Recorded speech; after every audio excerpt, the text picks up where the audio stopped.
எனக்கு ஒரு நண்பர், அவர் ஒரு வழக்கறிஞர். ஒரு நாள் அவர்கிட்ட பேசிக்கிட்டு இருந்தேன். அப்போ கேட்டேன், ஏன் சார் நீங்கள்லாம் கோர்ட்டில் வாதாடுறப்போ கருப்பு நிற அங்கி அணியிறீங்களே, அதுக்கு என்ன காரணம்? சட்டத்துக்கும் கருப்பு கலருக்கும் என்ன சம்பந்தம் அப்படின்னு கேட்டேன். அது ஒரு சுவாரஸ்யமான கதைன்னார் அவர். சொல்லுங்களேன் அப்படின்னு அவர் சொன்னார். கிபி 1694 இங்கிலாந்து அரசி 2வது மேரிங்கிறவர் இறந்து போனார். அந்த ராணியோட கணவர் 3ஆம் வில்லியம், அவரு ஒரு உத்தரவு போட்டாராம். அரசியோட மறைவுக்கு அனுதாபம் தெரிவிக்கிற வகையில் வழக்குரைஞர்கள் எல்லாரும் கருப்பு நிற அங்கி அணியணும் அப்படின்னு. அன்னைக்கு ஆரம்பித்த அந்த பழக்கம் அதுக்கப்புறம் மாறவே இல்லையாம், இன்னைக்கும் தொடருது. வழக்குரைஞர்கள்லாம் முதல்ல கருப்பு அங்கி மட்டும்தான் அணிஞ்சாங்களாம். அதில் ஒரு சின்ன சங்கடம், ஏற்கனவே உடம்பு கருப்பாக இருக்கிறவங்க அதுக்கு மேலே கருப்பு ட்ரெஸ் வேற போட்டுக்கிட்டா முகம் பளிச்சுன்னு தெரியாது இல்லையா? அதனால் முகம் பளிச்சுன்னு தெரியறதுக்காக அவங்கெல்லாம் வெள்ளை நிற பட்டியை அணிய ஆரம்பித்தாங்களாம். இப்படி தான் இங்கிலாந்தில் அந்த பழக்கம் ஆரம்பமாயிருக்குது. அந்த சமயத்தில் இந்தியாவை ஆண்டது பிரிட்டிஷ்காரங்க தானே, அதனால் இங்கேயும் அந்த பழக்கம் அப்படி நடைமுறைக்கு வந்துட்டுது. அதே மாதிரி சர்ச்சிலின் மூதாதையரான மார்ல்பரோ பிரபுவின் ஞாபகார்த்தமாக நீதிபதிகள் இந்த வெள்ளை குள்ளாய் அணிகிற முறை பழக்கத்துக்கு வந்துதான். இதுதான் என்னுடைய நண்பர் சொன்ன தகவல். இங்கிலாந்தில் நீதிமன்றம்ங்கிறது ரொம்ப மதிப்புள்ளது. அந்த அளவுக்கு சட்டத்துக்கு அங்கே மரியாதை. அங்கே நடந்த ஒரு சுவாரஸ்யமான நிகழ்ச்சியை ஒரு சகோதரி எழுதி அனுப்பியிருந்தாங்க. அவங்க அப்பா நீதித்துறையை சேர்ந்தவரா, அவர் சொன்னதான் இது.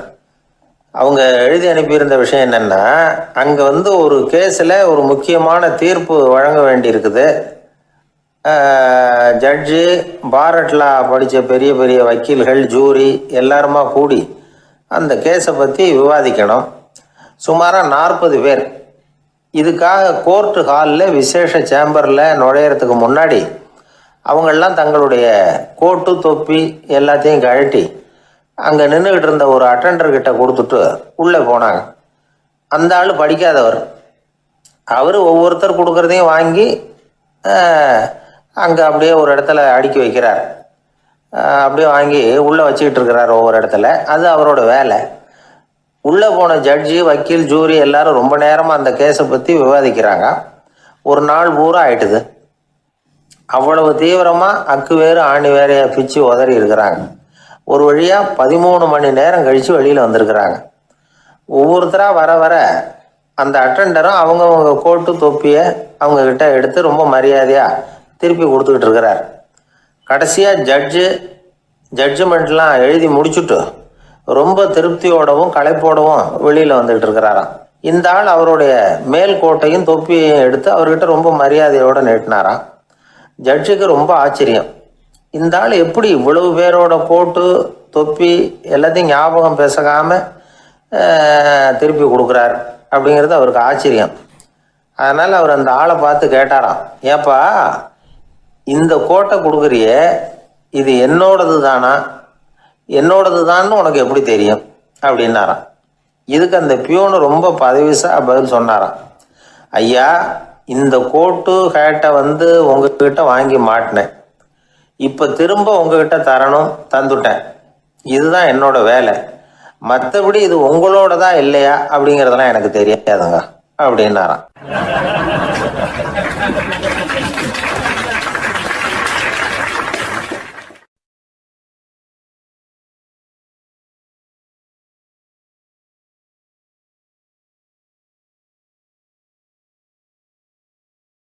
உழைப்பும் நேர்மையும் உயர்வதற்கு வழிகள். அதை விட்டுட்டு உட்கார்ந்த இடத்துல இருந்துகிட்டே உயர போகணும் அப்படின்னு கற்பனை பண்றாங்க. அந்த கற்பனையிலேயே பாதி வாழ்க்கை ஓடி போடுது. உழைப்புங்கிற வழியையும் நேர்மைங்கிற வழியையும் ஒதுக்கி விட்டு குறுக்கு வழியில ஓட நினைக்கிறவங்க குப்புற விழுந்துடுறாங்க. எந்த தொழிலை நாம செய்தாலும் சரி, அந்த தொழிலுக்குரிய பெருமையை நாம புரிஞ்சுக்கிட்டு அதுல ஈடுபடணும். அப்படி இல்லாம என்ன சார் பொழப்புது, இந்த தொழிலை மனுஷன் செய்வானா அப்படி புலம்பிக்கிட்டே இந்த தொழிலையே செஞ்சுக்கிட்டு இருக்கிறவங்க நம்மள பல பேர் உண்டு. செய்யும் தொழிலே தெய்வம் அப்படின்னு சொல்றாங்கல்ல, அப்படி சொல்றது எதுக்காக? அந்த அளவுக்கு அதுல ஒரு ஈடுபாடு வேணுங்கிறதுக்காகத்தான். ஒரு பெரிய மலைப்பகுதி, அந்த மலை அடிவாரத்துல ஒரு சிற்பி உட்காந்து ஒரு சிலையை வடிச்சுக்கிட்டு இருக்கிறான். கையில ஒரு சின்ன உளிய வச்சுக்கிட்டு ஒரு பெரிய கருங்கல் பாறையை கொஞ்சம் கொஞ்சமா உடைச்சுக்கிட்டு இருக்கான். ஒரு சிற்பத்தை வடிக்கிறதுங்கிறது அவ்வளவு உன்னதமான ஒரு தொழிலா? எல்லாராலையும் முடியுமா அது? அப்படி இருந்தும் அந்த சிற்பிக்கு மன நிறைவில்லை. அவன் நினைக்கிறான், இந்த கடுமையான வெயில்ல உட்கார்ந்து வேலை செய்யறது எவ்வளவு கஷ்டம். நாம ஒரு சிற்பியா இருக்கிறதுனால தானே சூரியன் கடுமையான வெப்ப கதிர்களை நம்ம மேல வீசுறான். நாமளே அந்த சூரியனா இருந்துட்டா இந்த கஷ்டம் இருக்காதே. நம்மளை கஷ்டப்படுத்துறவன் நம்மளை விட வலிமை உள்ளவன், அதனால நாம அவனா மாறி விடுறதுதான் நல்லது அப்படின்னு அந்த சிற்பி யோசனை பண்ணான். அவன் எண்ணம் உடனே நிறைவேறிட்டுது. இயற்கைங்கிற மாபெரும் சக்தி அவனை ஒரு சூரியனா மாத்தி விட்டது. சிற்பி இப்போ ஒரு சூரியனா மாறினான். இனிமே இந்த உலகத்துல நம்மளை விட வலிமை உள்ளவன் வேற யாரும் கிடையாது அப்படின்னு நினைக்க ஆரம்பிச்சுட்டான். அவனுக்கு மகிழ்ச்சியா இருந்தது. அந்த மகிழ்ச்சி அதிக நேரம் நீடிக்கல. ஏன்னா கொஞ்ச நேரத்துல ஆகாயத்துல கரிய மழை மேகங்கள் அப்படியே சூழ்ந்து வந்தது. சூழ்ந்து வந்த மேகங்கள் சூரியனை மறைக்க ஆரம்பிச்சது. இப்போ சூரியனா இருந்த அந்த சிற்பி நினைச்சு பாக்குறான், என்ன இது என்னையே இந்த மேகம் மூடி மறைக்குதுன்னா அது என்னை விட பெரிய ஆளாதான் இருக்கணும். அதனால இனிமே நாம சூரியனா இருக்கக்கூடாது, நாம மேகமா தான் இருக்கணும், அதுதான் கௌரவம் அப்படின்னு நினைக்க ஆரம்பிச்சிட்டான்.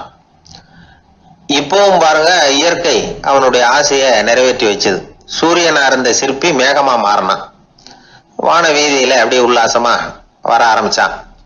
அந்த உல்லாசமும் அதிக நேரம் நீடிக்கல. எதிரில் பார்த்தா பிரம்மாண்டமான மலைகள் வழியை அடைச்சிட்டு நிக்குது. வேகமா வந்த மேகம் மலையில மோதிக்கிட்டுது. அந்த மலையை தாண்டி அப்பால செல்ல முடியல. இப்போ அந்த மேகம் நினைக்குது, நாம எந்த தடையும் இல்லாம அந்தரத்துல மிதந்து வர்றோம், நம்மையே போக விடாம தடுக்குதுன்னா அந்த மலைக்கு எப்பேற்பட்ட வலிமை இருக்கணும். இனிமேலும் நாம மேகமா இருந்து பிரயோஜனம் இல்ல, இருந்தா மலையா இருக்கணும், அதுதான் பெருமை அப்படின்னு நினைக்க ஆரம்பிச்சான். இப்பவும் பாருங்க, இயற்கை அவனுடைய ஆசையை நிறைவேற்றி வச்சது. மேகமா இருந்த சிற்பி மலையா மாறினான். பெரிய மலை பூமிக்கும் வானத்துக்குமா நின்றுகிட்டு இருக்கு. இனிமே நமக்கு எந்த கவலை இல்லை அப்படின்னு நினைச்சது அந்த மலை. இப்படி நினைச்சுக்கிட்டு இருந்த வேளையில அந்த மலையோட காலடியில அடிவாரத்துல ஏதோ சத்தம் கேட்டுது. என்ன சத்தம் இது அப்படின்னு சொல்லி அந்த மலை மெதுவா குனிஞ்சு பார்த்துதான். பார்த்தா அங்க ஒரு மனுஷன் தன்னுடைய கையில உளிய வச்சுக்கிட்டு மலையை கொத்திக்கிட்டு இருக்கிறான். ஏதோ ஒரு சிற்பத்தை வடிக்கிறதுக்காக அவன் முயற்சி பண்ணிட்டு இருக்கிறான். இப்போ அந்த மலை நினைச்சுதான், மலையே ஒருத்தன் உடைக்கிறான்னா அவன் எப்பேற்பட்ட வலிமை உள்ளவனா இருக்கணும். இனிமேலும் மலையா இருந்து பிரயோஜனம் இல்ல, மனுஷனா மாறணும், அதுதான் சரி அப்படின்னு நினைச்சுதான். அந்த வினாடியே அந்த மலை ஒரு மனுஷனா மாறிச்சு. அவன் கையில ஒரு உளி, பழையபடியே ஒரு கருங்கல் பாறையை கொத்த ஆரம்பிச்சான். அந்த ஆள் பழைய நிலைமைக்கு வந்துட்டான். இந்த கதையிலிருந்து நாம தெரிஞ்சுக்க வேண்டியது என்னன்னா, தன்னுடைய உண்மையான பலம் என்னங்கிறது தெரியாமலே தாவி தாவி தடுமாறிக்கிட்டு இருக்கிறான் மனுஷன் அப்படிங்கிறது தான். இனிமேலாவது அதை புரிஞ்சுக்கணும். புரிஞ்சுக்கிட்டு புறப்படணும் வாழ்க்கையில வெற்றி பெறறதுக்கு. ஒரு குடும்ப தலைவருக்கு விபரீதமா ஒரு ஆசை வந்துதான். அதாவது ஒரு நாள் பூராவும் புடவை கட்டிக்கிட்டு மனைவி செய்கிற வீட்டு வேலைகள், சமையல் வேலைகள் எல்லாத்தையும் தானே செய்யணும். மனைவிக்கு ஆண் வேஷம் போட்டு ஆபீஸுக்கு அனுப்பி வச்சுடணும் அப்படின்னு ஆசைப்பட்டான். இதுதான் அந்த ஆசை. அதே மாதிரி செஞ்சான். பெண் வேஷத்துல சமையல் பண்ணிட்டு இருந்தான். இருட்டி விட்டுது.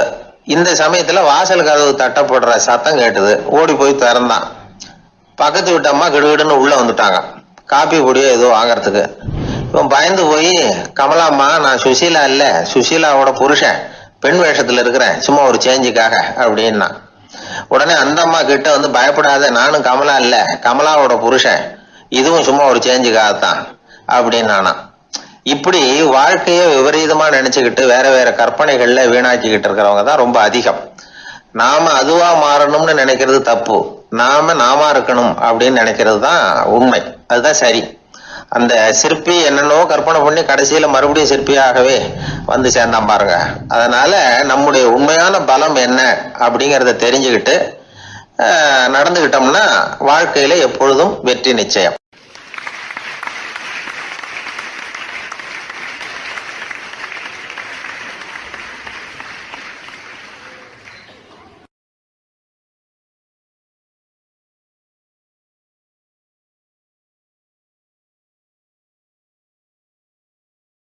ஒரு நண்பர்கிட்ட பேசிக்கிட்டு இருந்தேன். அவருடைய உறவினர் ஒருத்தர் ஒரு நேர்முக தேர்வுக்கு போயிருந்தாராம், இன்டர்வியூக்கு. ரொம்பவும் பொறுப்பாகவும் கவனமாகவும் செயல்பட வேண்டிய பதவிக்கான நேர்காணல் அது. இவர் எழுத்து தேர்வுல ஏராளமான மதிப்பெண்கள் வாங்கிவிட்டார். அதனால அதை பத்தி கவலை இல்லை. இப்ப நேர்முக தேர்வுல தேர்வு பெறணும். ஏராளமான சான்றிதழ்கள் வச்சிருந்தார். நேர்காணல்ல கேட்கப்பட்ட எல்லா கேள்விகளுக்கும் சரியான பதில தான் சொன்னார். இருந்தாலும் பாருங்க, அந்த நேர்முக தேர்வுல அவர் தேர்ந்தெடுக்கப்படலை. என்ன காரணம் அப்படின்னு பின்னாடி விசாரிச்ச போதுதான் விவரம் தெரிஞ்சுதான். அது என்ன ஆயிருக்குதுன்னா, அந்த நேர்காணலின் போது இவர் நடந்துகிட்ட முறையில சில தவறுகள் நடந்து போச்சான். முக்கியமா 2 தவறுகள்.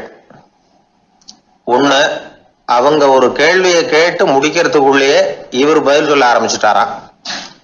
2வது என்னன்னா, இவர் நாற்காலியில தாராளமா இயல்பா சாஞ்சி உட்காராம நாற்காலி முனையில உட்கார்ந்துருந்தாராம்.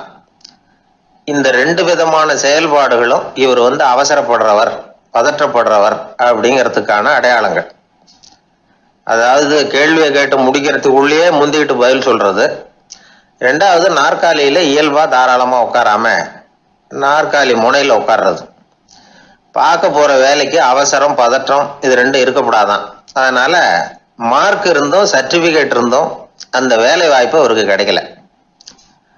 வேலை கொடுக்கறவங்க நம்ம கிட்ட இருந்து என்னதான் எதிர்பார்க்கறாங்க, இதை தெரிஞ்சு வச்சுக்கிறது நல்லது. முதல்ல மற்றவர்களுடன் தொடர்பு கொள்ளும் திறமை, அதாவது எபிலிட்டி டு கம்யூனிகேட். நீங்க நினைக்கிறத அழகா தொகுத்து வகைப்படுத்தி சொல்ல தெரியுதான்னு பார்ப்பாங்க. உங்க திட்டங்களை அடுத்தவங்க ஏற்றுக்கொள்ளக்கூடிய விதத்துல வெளிப்படுத்துறதுக்கு உங்களால முடியுதான்னு பார்ப்பாங்க. இதுக்கு என்ன செய்யறது? குழப்பம் இல்லாம சிந்திக்கணும், குழப்பம் இல்லாம பேசணும். 2வது விஷயம் என்னன்னா புத்திசாலித்தனம், அதாவது இன்டெலிஜென்ஸ். ஏத்துக்க போற வேலையை நல்ல விதமா செய்ய முடியுமா உங்களால, அதை எந்தெந்த வழியில செய்யலாம் அப்படிங்கிறத உங்களால தீர்மானிக்க முடியுமா, அந்த வேலைக்கான புது புது யோசனைகளை உங்களால சொல்ல முடியுமா அப்படின்னு பார்ப்பாங்க. இது இன்டெலிஜென்ஸ். 3வது தன்னம்பிக்கை, அதாவது செல்ஃப் கான்பிடன்ஸ். உங்களுக்கு அது உண்டா அப்படிங்கிறத கவனிப்பாங்க.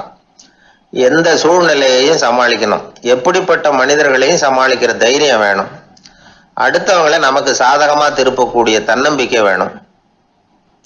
4வது பொறுப்புகளை முன்வந்து ஏற்றுக்கொள்ளுதல், வில்லிங்னஸ் டு அக்செப்ட் ரெஸ்பான்சிபிலிட்டி. பொறுப்புகள்ல இருந்து நழுவி போக ஆசைப்படாம செஞ்சு முடிக்கணும். 5வது முன் வருதல், இனிஷியேட்டிவ். வேலையோட முக்கியத்துவம் உணர்ந்து அதை ஏத்துக்கிட்டு தகுந்த நடவடிக்கைகளை தயங்காம எடுக்கிறதுக்கு முன் வரணும். 6வது என்னன்னு கேட்டீங்கன்னா தலைமைத்துவம், லீடர்ஷிப். 4 பேருக்கு தலைமை தாங்கி நல்ல விதத்துல நடந்துக்க தெரியுதா. 7வது கற்பனை திறன், இமேஜினேஷன். சில பிரச்சனைகள் வரக்கூடும் அப்படின்னு முன்கூட்டியே யூகிச்சு அதுக்கு தகுந்த மாதிரி நடவடிக்கை எடுக்கிற திறமை உண்டா அப்படிங்கிறத பார்ப்பாங்க. 8வது என்னன்னா வளைந்து கொடுத்தல், பிளெக்சிபிலிட்டி. சூழ்நிலைக்கு தகுந்த மாதிரி, மாற்றங்களுக்கு தகுந்த மாதிரி அனுசரிச்சு நடந்துக்கிறதுக்கு தெரியுதா அவங்களுக்கு அப்படிங்கிறத கவனிப்பாங்க. அடுத்தது திறமைகளை வெளிக்கொணரும் திறமை, இன்டர்பர்சனல் ஸ்கில்ஸ். அடுத்தவங்க கிட்ட இருக்கிற திறமையை கண்டுபிடிச்சு அதை நல்ல விதத்துல ஊக்கப்படுத்தி பயன்படுத்த தெரியுதா அப்படின்னு பார்ப்பாங்க. 6வது சுய அறிவு, செல்ஃப் நாலேஜ். அடுத்தவங்க நம்மளை பத்தி என்ன நினைக்கிறாங்க அப்படிங்கறத நம்மால புரிஞ்சுக்க முடியுதாங்கிறது முக்கியம். அடுத்தது போட்டி மனப்பான்மை, காம்படிட்டிவ்னஸ். அடுத்தவங்களை ஒப்பிட்டு பார்த்து அதை விட ஒரு படி மேல வரணுங்கிற குணம் வேணும். இதுக்கு அடுத்தது என்னன்னா குறிக்கோளை வெல்லுதல், கோல் அச்சீவ்மெண்ட். குறிக்கோளை சவாலா எடுத்துக்கிட்டு அதை அடையணும். அப்புறம் வேறுபட்ட திறமைகள், ஒகேஷனல் ஸ்கில்ஸ். பதவிக்கு வேண்டிய திறமைகள் தவிர மற்ற திறமைகள் எதுவும் உண்டாங்கிறது முக்கியம். நமக்கு வேலை கொடுக்கணும்னு நினைக்கிறவங்க நம்ம கிட்ட இருந்து இவ்வளவும் எதிர்பார்ப்பாங்க. அதுக்கு தகுந்த மாதிரி நம்மளை நாமே தயார்படுத்திக்கணும். எனக்கு வேண்டப்பட்ட ஒருத்தர் ஒரு இன்டர்வியூக்கு போயிட்டு வந்தார், நேர்காணலுக்கு. எப்படி இருந்தது இன்டர்வியூன்னு விசாரிச்சேன். நான் போனேன். அவர் கேட்ட எல்லா கேள்விக்கும் அவர் எதிர்பார்த்தது மாதிரியே எல்லா பதிலையும் சொன்னேன். கடைசியா நான் எதிர்பார்க்காத ஒரு தகவலை அவர் சொன்னார் அப்படின்னாரு. என்னன்னு கேட்டேன். அவரும் என்ன மாதிரியே இன்டர்வியூக்கு வந்தவர் தானா, சும்மா என்ன கேள்வி கேட்டுக்கிட்டு உட்காந்துருந்தாராம் அப்படின்னார். அதனால ஒரு நேர்காணலுக்கு போறதுக்கு முன்னாடி என்ன எதிர்பார்க்கறாங்க அப்படிங்கறத தெரிஞ்சுக்கிட்டு போனா வெற்றி நிச்சயம்.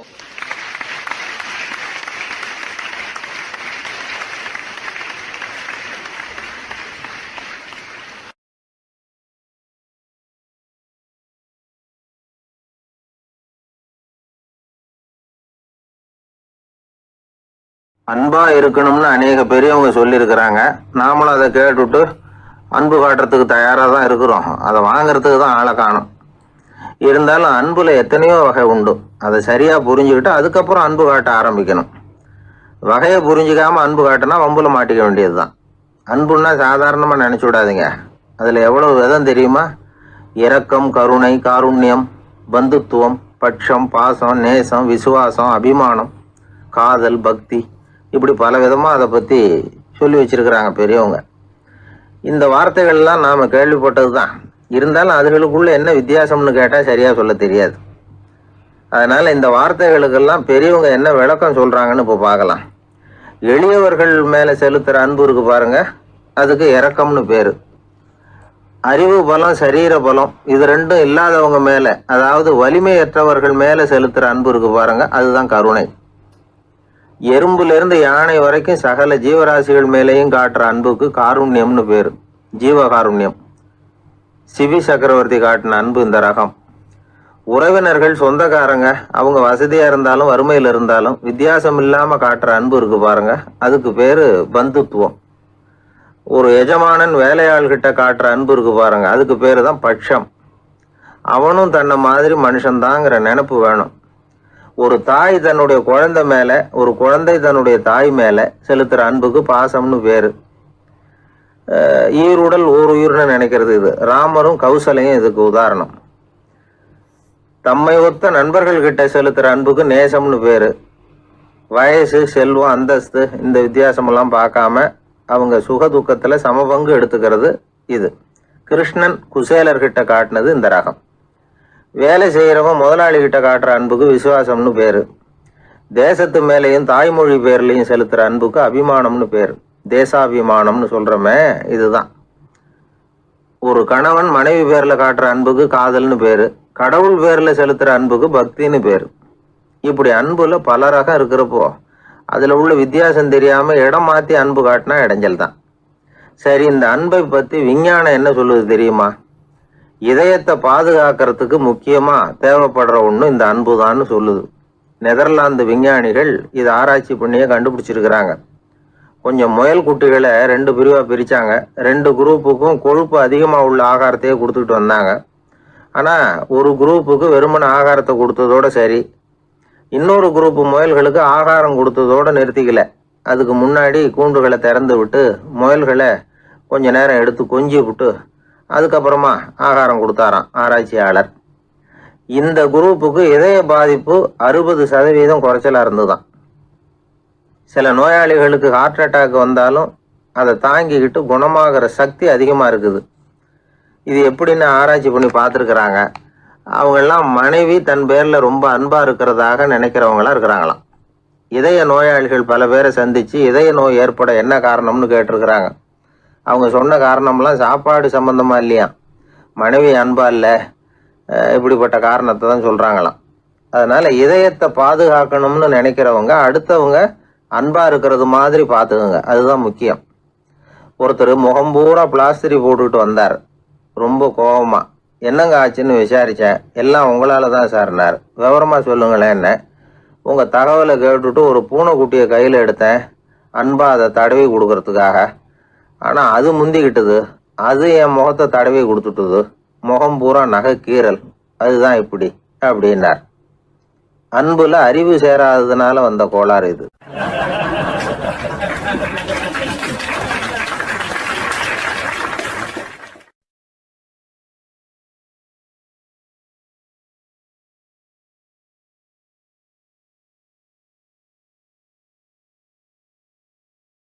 ஊர்ல ஒரு ஞானி இருந்தார். ஒரு நாள் அவரை தேடிட்டு ஒருத்தர் வந்தார். வந்தவர் ஞானியை பார்த்து ஒரு கேள்வி கேட்டார். ஐயா, உங்களுடைய சாதனை என்ன? இதுதான் அவர் கேட்ட கேள்வி. இதை கேட்டதும் அந்த ஞானி நிமிர்ந்து இவரை பார்த்தார். அப்புறம் சொன்னார், அது ஒன்றும் பெரிய விஷயம் இல்லை, அது ரொம்ப எளிமையான ஒண்ணு. எப்போ எனக்கு பசிக்குதோ அப்போ நான் சாப்பிட்டுருவேன், எப்போ எனக்கு தூக்கம் வருதோ அப்போ நான் தூங்கிடுவேன், அவ்வளவுதான் அப்படின்னாரு. கேள்வி கேட்டவர் ஒரு மாதிரி ஆயிட்டார். ஐயா, இதே தானே நாங்களும் செய்யறோம், இதுல என்ன அதிசயம் இருக்கு அப்படின்னார். இப்ப அந்த ஞானி சொன்னாராம், இங்கதான் நீங்க தப்பு பண்றீங்க அப்படின்னாராம். அப்படியான்னாரு இவரு. ஆமா அப்படின்னாராம். நீங்க செய்யற தவறு எனக்கு புரியுது. ஏன்னா நான் உங்களை மாதிரி நான் வாழ்ந்து பார்த்திருக்கிறேன். அதனால என்னுடைய அனுபவத்துல உங்களுக்கும் எனக்கும் உள்ள வித்தியாசத்தை உணர முடியுதுன்னாரா. என்ன சொல்றீங்க, எனக்கு ஒன்றும் புரியலையேன்னாரா இவரு. இத பாருங்க, சாப்பிடுறதுங்கிறது நாம ரெண்டு பேருக்கும் பொதுவான ஒரு காரியம்தான். ஆனா நீங்க சாப்பிடுறதுக்கும் நான் சாப்பிடுறதுக்கும் வித்தியாசம் இருக்கு அப்படின்னாராம். என்ன வித்தியாசம்னு கேட்டிருக்கார். நீங்க பசி இல்லாத பொழுது சாப்பிடுறீங்க, இப்போ சாப்பிடுற நேரம் வந்துட்டுது அப்படிங்கிறதுக்காக சாப்பிடுறீங்க. சாப்பாடு ருசியா இருக்கு அப்படிங்கிறதுக்காக சாப்பிடுறீங்க. எது தேவைங்கிறது தெரியாம சாப்பிடுறீங்க. அது மாதிரி தூக்கமும் உங்களுக்கு ஒரு பழக்கமா போட்டுது. இப்போ இது தேவையா இல்லையா அப்படிங்கிறத பத்தி நீங்க யோசிச்சு பாக்குறது இல்ல. சாப்பிடும்பொழுது 1000 வேலைகளை மனசுல நினைச்சுக்கிட்டு இருப்பீங்க. அதனால அது சாப்பிடுதலா இருக்காது. அதே மாதிரி நீங்க தூங்கும் பொழுதும் அது தூங்குதலா இருக்காது. ஏகப்பட்ட கனவுகள் வரும். உங்க மனசு மேலும் மேலும் கனவுகளை உருவாக்கி கொண்டே இருக்கும். அதனால எனக்குள்ள நடக்கிறது வேற மாதிரி, நீங்க நினைக்கிறது மாதிரி இல்ல. எனக்குள்ள நடக்கிறது எப்படின்னா, நீங்க செய்யறது மாதிரி இல்ல. தூக்க உணர்வு வந்த உடனே தூங்குதல் மட்டுமே நடைபெறும். அதுதான் என்கிட்ட நடக்கிறது அப்படின்னாராம் அந்த ஞானி. வித்தியாசம் புரியுதா? அந்த ஞானி சாப்பிடுறத அனுபவிக்கிறார், அது எக்ஸ்பீரியன்ஸ். நாம அப்படி இல்லை, மனம் போன போகல சாப்பிடுறோம். இது இன்டெலிஜிங். இது ரெண்டுலயும் செயல்ல வேறுபாடு இல்லை, விழிப்புணர்வுல தான் வேறுபாடு இருக்கு. அவர் சாப்பிடும் பொழுது ஒரு சாட்சி மனோபாவத்தோட சாப்பிடுறார். எவ்வளவு தேவையோ அவ்வளவுதான் சாப்பிடுறார்.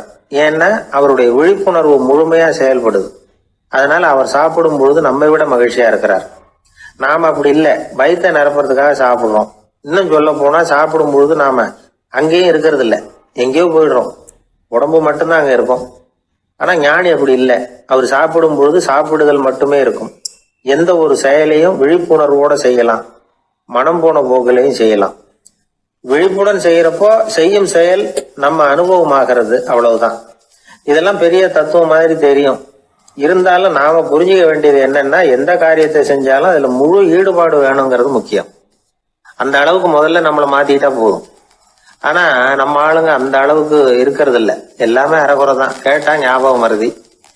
ஒருத்தன் என்ன பண்ணானா, விமான டிக்கெட் வாங்கிக்கிட்டு ரயில்வே ஸ்டேஷனுக்கு வந்துட்டான். அப்புறம் தான் புரிஞ்சுது தவறுதெல்லாம் இங்க வந்துட்டோம்ங்கிறது. உடனே அவசரமா விமான நிலையத்தை நோக்கி ஓடி இருக்கிறான்.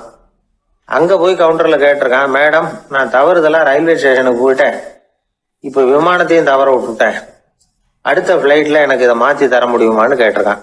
முடியாதுன்னாங்களாம் அந்த அம்மா. ஏன்னு கேட்டானா, ஏன்னா